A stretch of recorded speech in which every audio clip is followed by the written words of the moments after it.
जाने तने हृदय ज्ञानी तणा जणाय तू रुचतां जगतनी रुचियाळ से सो तू रिझता सकल ज्ञायक देव रीझे बनाओ पत्र कुंदनना रत्नोना अक्षरो लखी तथापि कुंद सूत्रोना अंकाए मूल्य ना कदी तथापि कहान वाणीना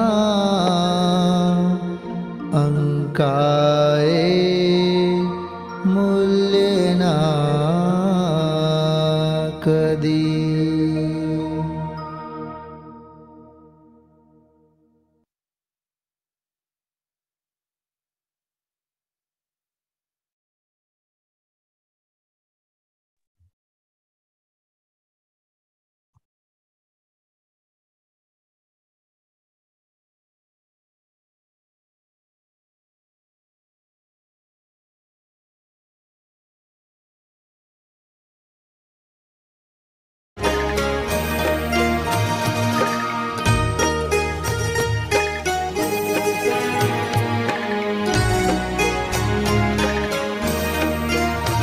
षड्वाद नय षट द्रव्य गुण पर्याय और प्रमाण का जड़ कर्म चेतन बंध का अरु कर्म के अवसान का कह कर स्वरूप यथार्थ जग का जो किया उपकार है उसके लिए जिन वाणी माँ को वंदना शत बार है। उसके लिए जिन वाणी माँ को वंदना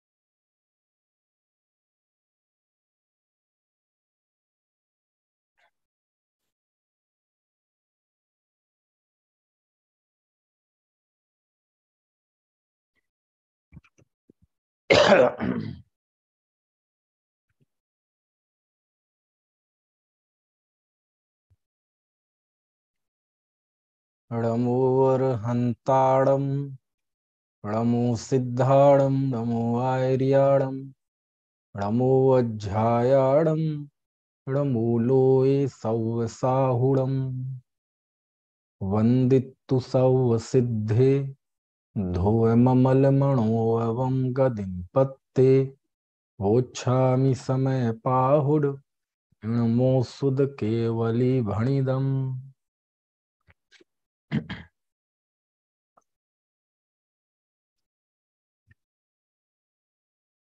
कलिकाल सर्वज्ञ आचार्य कुंद कुंद देव की अनुपम रचना समय पाहुड़ अपर नाम समय सार शास्त्र सामने विराजमान है।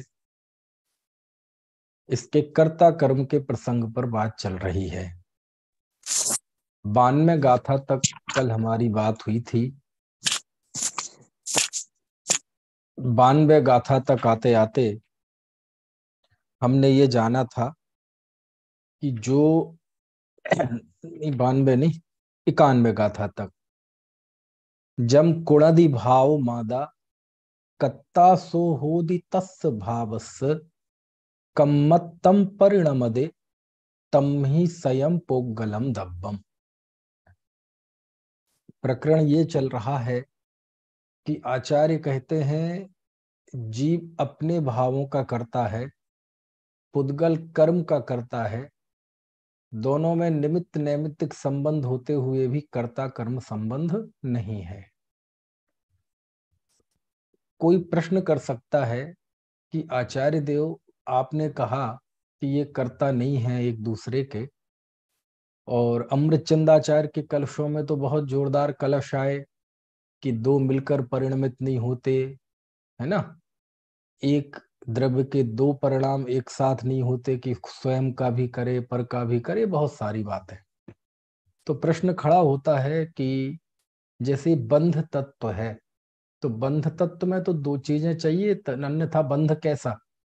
और शास्त्रों में बंध की चर्चा बहुत है। तो फिर आचार्य इसी परिप्रेक्ष्य में, इसी संदर्भ में आचार्य उन सभी प्रश्नों का समाधान करते हैं कि वहां भी भेद विज्ञान करना पड़ेगा कि मिथ्यात्व दो हैं, एक जीव मिथ्यात्व, एक अजीव मिथ्यात्व। अभिरमण भी दो हैं, अविरति, एक जीव अभिरमण, एक अजीव अभिरमण या अविरति। मोह क्रोध आदि भी दो हैं, एक जीव क्रोध, एक अजीव क्रोध। और जो जीव क्रोध है उसमें जीव व्यापक है, और अजीव क्रोध है उसमें पुद्गल व्यापक है। यानी जिस बंध को हम पकड़ के चलते हैं कि देखो ये बंध तो दो द्रव्यों को मिलकर ही बनेगा ना, हाँ मोटे तौर पर तो ऐसा ही कहा जाएगा, लेकिन जब हम उस पर तात्विक विचार करते हैं तो तात्विक विचार करें तो उसमें भी फर्क है ना। उसमें जीव अपने परिणाम में व्यापक है और पुद्गल उस कर्म में व्यापक है ना। तो निष्कर्ष क्या निकला, तो फिर बंध बना कैसे। यदि जीव अपने परिणामों में व्याप्त है और पुद्गल अपने परिणामों में व्याप्त है, तो फिर आपने मान लिया ना कि उन दोनों में कोई संबंध नहीं है। और तो कहते नहीं, ऐसा नहीं है। तो उस 91वीं गाथा में आचार्य कहते हैं जम कुणादि भाव मादा कत्ता सो होदि तस् भावस, है ना। एक बार पढ़ ले इस गाथा को, कल इसी पे गाथा पे बात चल रही थी, बात लगभग पूरी हो गई थी, एक बार अपडेट हो जाए। जम कुणादि भाव मादा कत्ता सो होदि तस् भावस कम्मत्तम परिणमदे तम ही स्वयं पोगलम दव्वम। जम कुणादि भावम आदा, आत्मा जिस भाव को करता है, तस् भावस सो होदि कत्ता, वह उस भाव का कर्ता होता है। ठीक है, यहाँ कुणादि मतलब करता है, करता है मतलब जिस रूप परिणमन होता है। तो आत्मा जिस भाव को करता है, यानी वह जिस भाव रूप परिणमन होता है, वह उसका कर्ता होता है। और जब वह कर्ता होता है, कम्मत्तम परिणमदे तम ही स्वयं पोगलम दम्बम। तम ही मतलब जीव परिणमन होता है, तो उस निमित्त से, इस कारण से वह अपने भाव का करता है। और जब वह ऐसा होता है तो पोगल दब्बम, पुद्गल द्रव्य स्वयं स्वयं कम्मत्तम परिणमदे, कर्मत्त रूप परिणमन करता है ना। तम ही उसका संबंध ऊपर की लाइन से है कि आत्मा जिस भाव को करता है वह उस भाव का कर्ता होता है। तम ही इस कारण से पोगल दब्बम, पुद्गल द्रव्य स्वयं कम्मत्तम परिणमदे, स्वयं कर्म रूप परिणमन करता है ना। तो इस गाथा में जो सबसे जबरदस्त शब्द है वो कौन सा है, स्वयं। स्वयं मतलब स्वयं, है ना, कि स्वयं परिणमन करता है। तो प्रश्न ये है कि जब वह उसका कर्ता, उस पुद्गल के परिणमन का कर्ता जब जीव नहीं है, तो फिर प्रश्न ये है कि जो जीव राग द्वेष रूप परिणमन करता है उसी को कर्म क्यों बनता है, और जिस समय परिणमन करता है उसी समय क्यों बनता है। और जैसा परिणमन करता है वैसा ही क्यों बंधता है, ये प्रश्न खड़ा होता है ना। तो कहते हैं बस यही तो सारी उलझन है, बस इसी की आड़ में तो जीवन आदि से कर्तृत्व का पोषण करता आ रहा है। कहते बस ऐसा ही सहज निमित्त नैमित्तिक संबंध है। समझ में आया ना, क्योंकि असली जिसे हम कहते हैं ना निमित्त नैमित्तिक संबंध जीव और कर्मों के बीच में ही है। ये जो बाह्य पदार्थ जो है नौ कर्म है, इनके साथ संबंध तो बहुत उपचरित है ना। किसी को देखने से क्रोध आया तो ये तो बहुत उपचार है, असली निमित्त तो वो कर्म है ना। तो बात फिर से वहीं खड़ी आकर हो गई कि जब जीव भाव किया तो उसी जीव को कर्म क्यों बधा, बगल वाले को क्यों नहीं बधा। समझ में आया ना। जब 5 पांडव ध्यान में थे और पांचों पांडव पे उपसर्ग हो रहा था, तो 3 पांडवों को तो आपने ये घटना तो सुनी है ना। 5 पांडव मुनिराज जब शत्रुंजय पर्वत पर तप कर रहे थे तो दुर्योधन के भांजे ने आकर उन पर उपसर्ग किया। उसे लगा कि जिस समय इनके हाथ में अस्त्र शस्त्र थे तब तो 100 कौरव और उनकी सेना मिलकर उनका कुछ नहीं कर पाई, लेकिन अब तो ये मुनि है, अब तो ये साधु है, अब तो ये कुछ नहीं कर सकते, अब तो ये इस समय है ना कुछ भी कर लो ये प्रतिकार करने वाले नहीं है। अब तो इन्हें गाली दें, इनके साथ मारपीट करें, इनके अंग भंग कर दें, इन्हें जान से भी मार दें, तब भी ये हमें आंख उठाकर देखने वाले नहीं है, हमसे राग द्वेष करने वाले नहीं है। अब कोई दिक्कत नहीं है, अब संकट नहीं है, अब खतरा नहीं है। देखो मुनि के इस स्वरूप का श्रद्धांत तो उस विरोधी को भी था। समझ में आया ना। खैर, तो उसने उन पे उपसर्ग किया, लोहे के गरम गरम कड़े 5 मुनिराजों के गले में पहना दिए। भीम, युधिष्ठर, भीम और अर्जुन, इन तीनों मुनिराजों ने तो छपक श्रेणी मार ली और केवल ज्ञान की प्राप्ति की, लेकिन शेष 2 को ये भाव आया कि अरे देखो मेरे साधर्मियों के गले में लोहे के गरम गरम कड़े पड़े हैं। अपना विचार नहीं आया, किसका विचार आया, ये भी नहीं कि हमारे भाइयों के गले में, भाई नहीं, भाई का रिश्ता तो उसी समय टूट गया जब दीक्षा ली थी, अब तो साधर्मी का रिश्ता है। और कहते हैं घर गृहस्थी के रिश्ते तो 30, 40, 50, 60 साल के होते हैं, साधर्मी का रिश्ता अनंत काल का होता है। क्यों, रहिए अनंतानंत काल यथा तथा शिव परिणाम में, दोनों असाधर्मी है, दोनों आगे पीछे सही, साथ साथ सही, कैसे भी मोक्ष जाएंगे तो अनंत काल तक साथ रहेंगे। और मोक्ष जाने का काल अनंत तो उनका है नहीं, बहुत थोड़ा काल है ना। तो साधर्मी का रिश्ता है, तो साधर्मियों के गले में लोहे के गरम गरम कड़े पहने हैं, है ना। तो कहने का आशय ये है कि अब उन्होंने वो भाव किया, फिर वो सर्वार सिद्धि में गए, है ना, और अभी सर्वार सिद्धि में ही है ना। तो प्रश्न ये है कि वो उन्होंने भाव किया तो कर्म किन्हें बंधा, 3 को क्यों नहीं बंधा, उन्हें ही बंधा। और उनको भी आगे पीछे क्यों नहीं बंधा, उसी समय बंधा। और जैसा भाव किया था वैसा ही बंधा। समझ में आया ना। तो इसका मतलब कुछ ना कुछ तो योगदान है ना उनको भाव में। कहते हाँ योगदान है। जीव का क्या योगदान है, जीव उस भाव रूप पूरा परिणमित हुआ है, ये जीव का योगदान है। और उस समय स्वयं पुद्गल कर्म, ये जो गाथा में संयम शब्द है ना, ये संयम शब्द जान है। कर्ता कर्माधिकार में यदि समझने का एक शब्द है तो यही शब्द है, कौन सा, संयम। स्वयं पुद्गल द्रव्य कर्मत रूप परिणमन करता है। ये संयम शब्द यदि ना हो, ये संयम शब्द के लिए ही पूरा कर्ता कर्म अधिकार है। क्यों, क्योंकि जीव और कर्म में जो कारण कार्य संबंध है वो तो है ही, लेकिन वो कारण कार्य संबंध निमित्त नैमित्तिक संबंध नहीं है कर्ता कर्म संबंध नहीं है। इस बात को रिप्रेजेंट करने वाला एक गाथा में ये शब्द है कि पुद्गल द्रव्य स्वयं कर्म रूप परिणमन करता है, स्वयं करता है। समझ में आए ना, स्वयं करता है, ये महत्वपूर्ण बात है। यानी जीव की जबरदस्ती नहीं है। तो प्रश्न ये है कि जीव के भाव के बिना वो पुद्गल कर्म रूप परिणमन करके दिखा दे वे जब जाने। नहीं समझे आप? जीव भाव ना करे और पुद्गल कर्म रूप परिणमन कर जाए, ऐसा हो सकता है क्या? नहीं हो सकता। तो कर्ता हो गया ना, बस नहीं हुआ। हम ये बात भी मानते हैं कि बिना जीव के भावों के कर्म का बंधन नहीं होता। हम दोनों में घना निमित्त नैमित्तिक संबंध मानते हैं, लेकिन कर्ता कर्म संबंध नहीं मानते। क्यों? क्योंकि भाव रूप परिणमन जीव हुआ है और कर्म रूप परिणमन पुद्गल का हुआ है।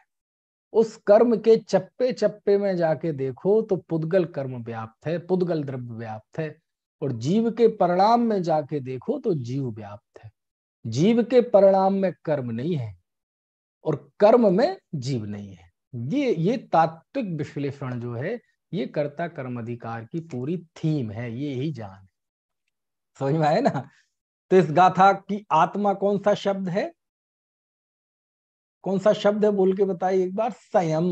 संयम मतलब स्वयं, कि जीव जिस भाव को करता है वह उस भाव का कर्ता होता है, और कर्ता होने पर पुद्गल द्रव्य स्वयं कर्म रूप परिणमन करता है। तो स्वयं कर्म रूप परिणमन करता है तो पहले क्यों नहीं कर दिया, उसी समय क्यों किया, उसी जीव को क्यों किया? बोले बस ऐसा ही सहज निमित्त नैमित्तिक संबंध है। इस निमित्त नैमित्तिक संबंध को उस रूप में नहीं मानेंगे तो संसार की सिद्धि नहीं होगी, बंध मोक्ष की सिद्धि नहीं होगी। और कर्ता मान लेंगे तो फिर जीव पराधीन हो जाएगा, दुख क्रियावाद का प्रसंग आएगा। जीव स्वयं का भी करता हो, कर पुद्गल का भी करता हो, है ना? ऐसा जिन मत में संभव नहीं है ना? ऐसा ये सारी चर्चा जो है बहुत मार्मिक चर्चा है। चलो अब आगे बढ़ते हैं। अब हम 92वीं गाथा पढ़ते हैं है ना?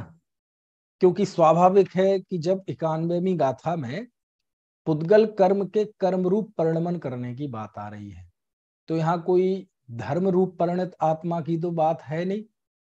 यहाँ मिथ्यात्व, अज्ञान और अविरति रूप परिणमन करने वाले जीव की बात है। क्योंकि पुद्गल कर्म रूप परिणमन कर रहा है ना, इसका मतलब बंध की बात है ना? अब वो क्यों होता है बंध, कारण क्या है? यानी मिथ्यात्व, अविरमण, अज्ञान में मूल कारण क्या है? क्यों वो अज्ञान रूप परिणमन करता है, क्यों मिथ्यात्व रूप परिणमन करता है? तो वो देखो 92वीं गाथा में आचार्य उसका जवाब देते हैं कि कैसे अज्ञान से कर्म उत्पन्न करता है। परमप्पाणम कुब्बम अप्पाणम वियक परम करिंतो सो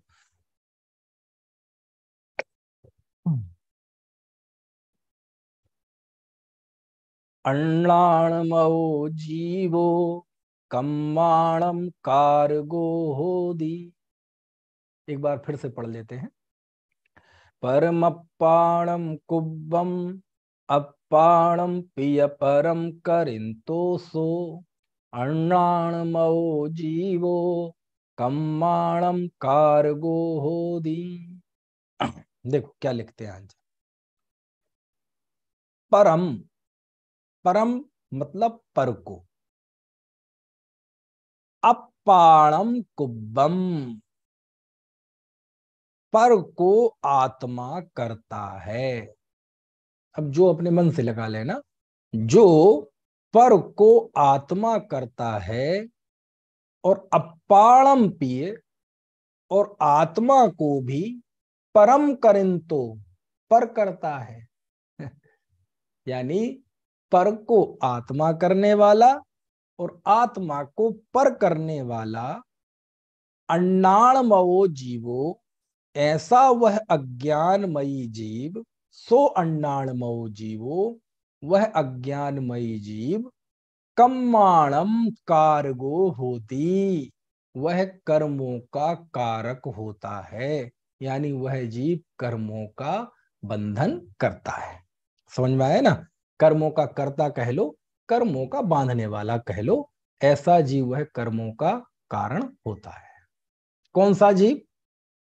परम अप्पाणम पर को आत्मा कुब्बम, परम पर को अपाणम आत्मा कुब्बम करता है। और क्या करता है? अपाणम पी, आत्मा को भी परम करिंतो, पर कर रहा है, पर करने वाला है।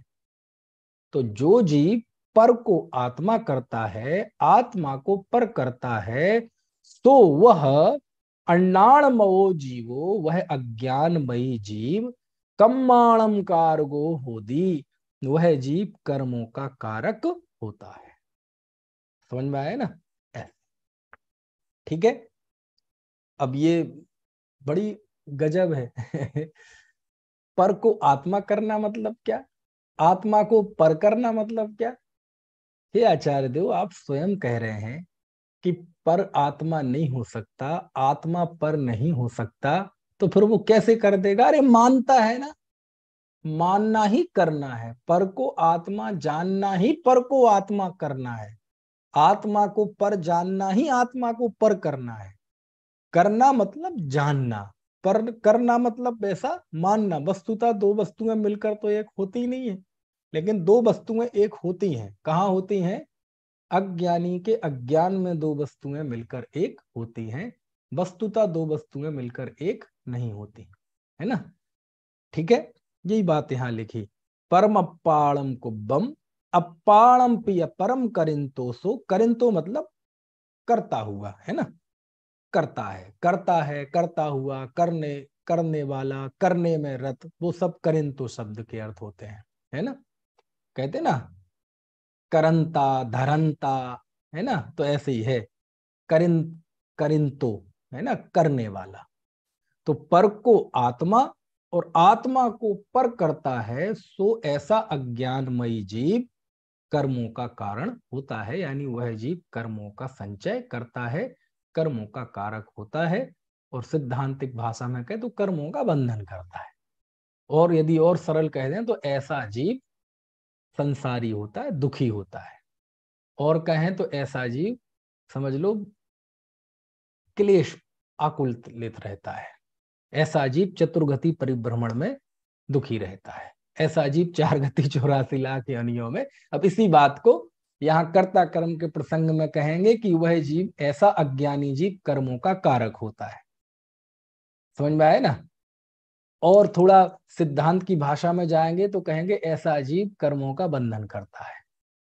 और थोड़ी प्रथमान युग की भाषा में कहेंगे तो कहेंगे ऐसा जीव चारों गतियों में दुखी होता है। समझ में आए ना? तो ऐसे मतलब बात वही है कि व्यक्ति के जीव के अज्ञान को उभारा जा रहा है कि यदि आपको पर का कर्ता होना है तो पर को आत्मा करना पड़ेगा, और वो संभव नहीं है।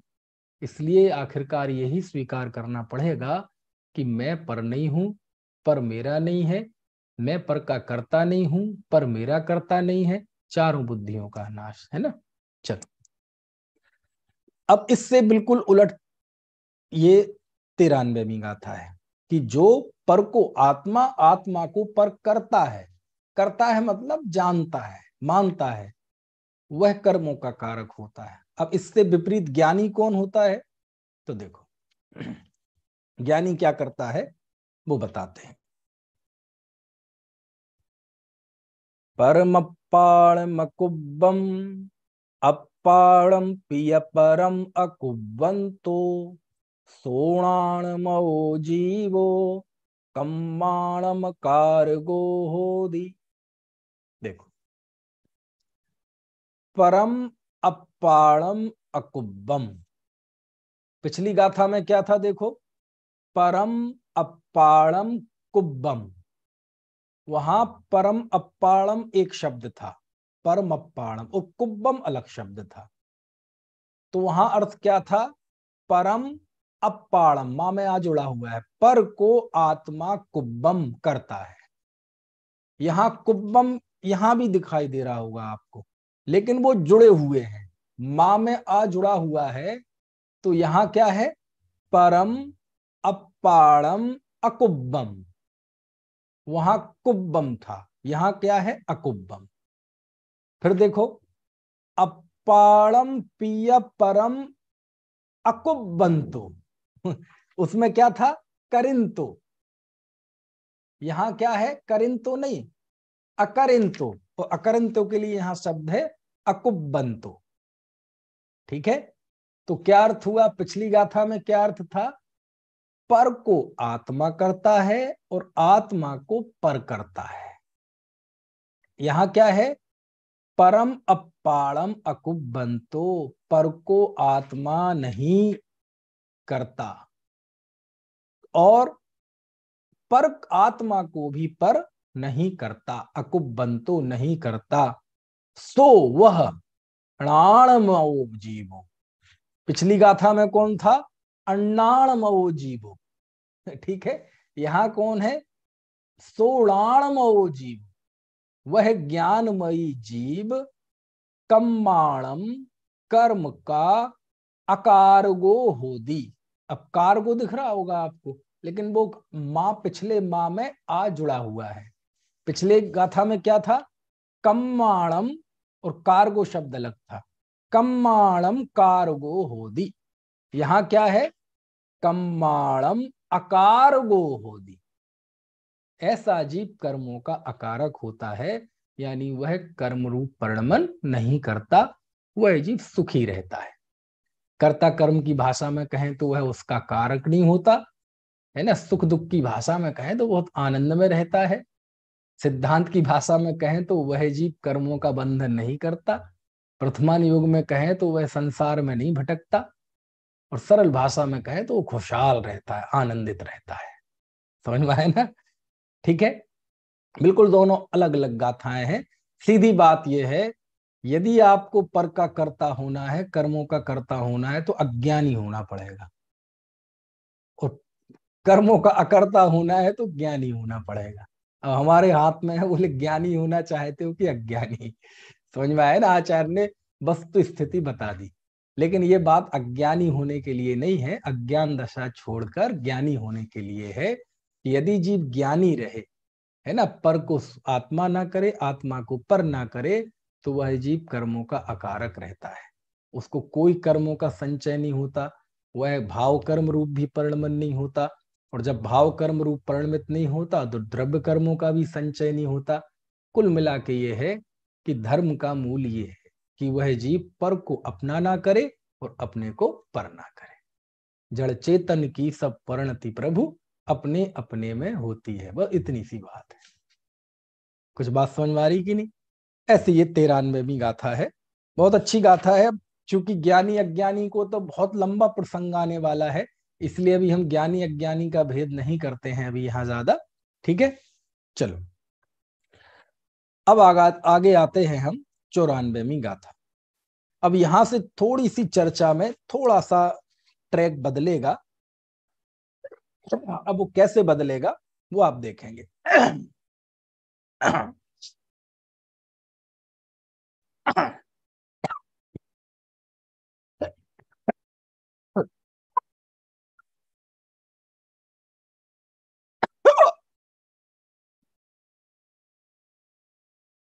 आज थोड़ी आवाज सी बदली बदली भी लग रही होगी, मेरी लग रही है क्या, है कि मुझे ही लग रहा है गले में भारीपन। चलो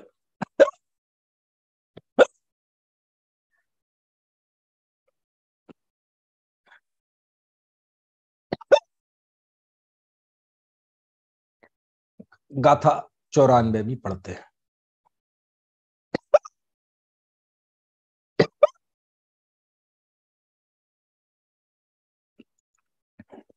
बहुत दिनों बाद हुआ है ये प्रोग्राम।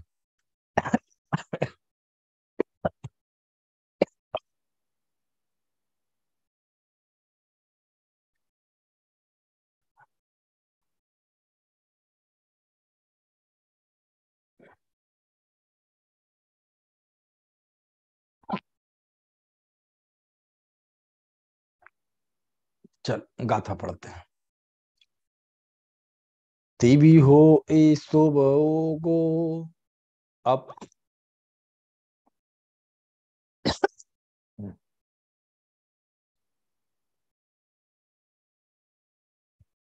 तीवी हो ए गो अपव्यय करेदि को हो हम कत्ता तस्सुभोगस् हो दिसो अत भावस्। चलो रहने दो, है ना। उस बार बार हिचकी आती गा, उससे अभिनय भी होती है गाथाओं की, है ना, सूत्रों की।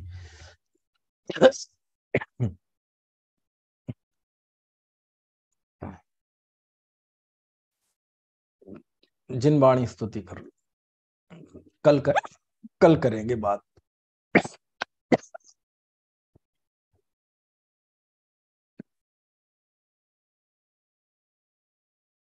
अनंत धर्मणस्तत्त्वं पश्यन्त प्रत्यगात्मनः अनेकांतमयी मूर्तिर्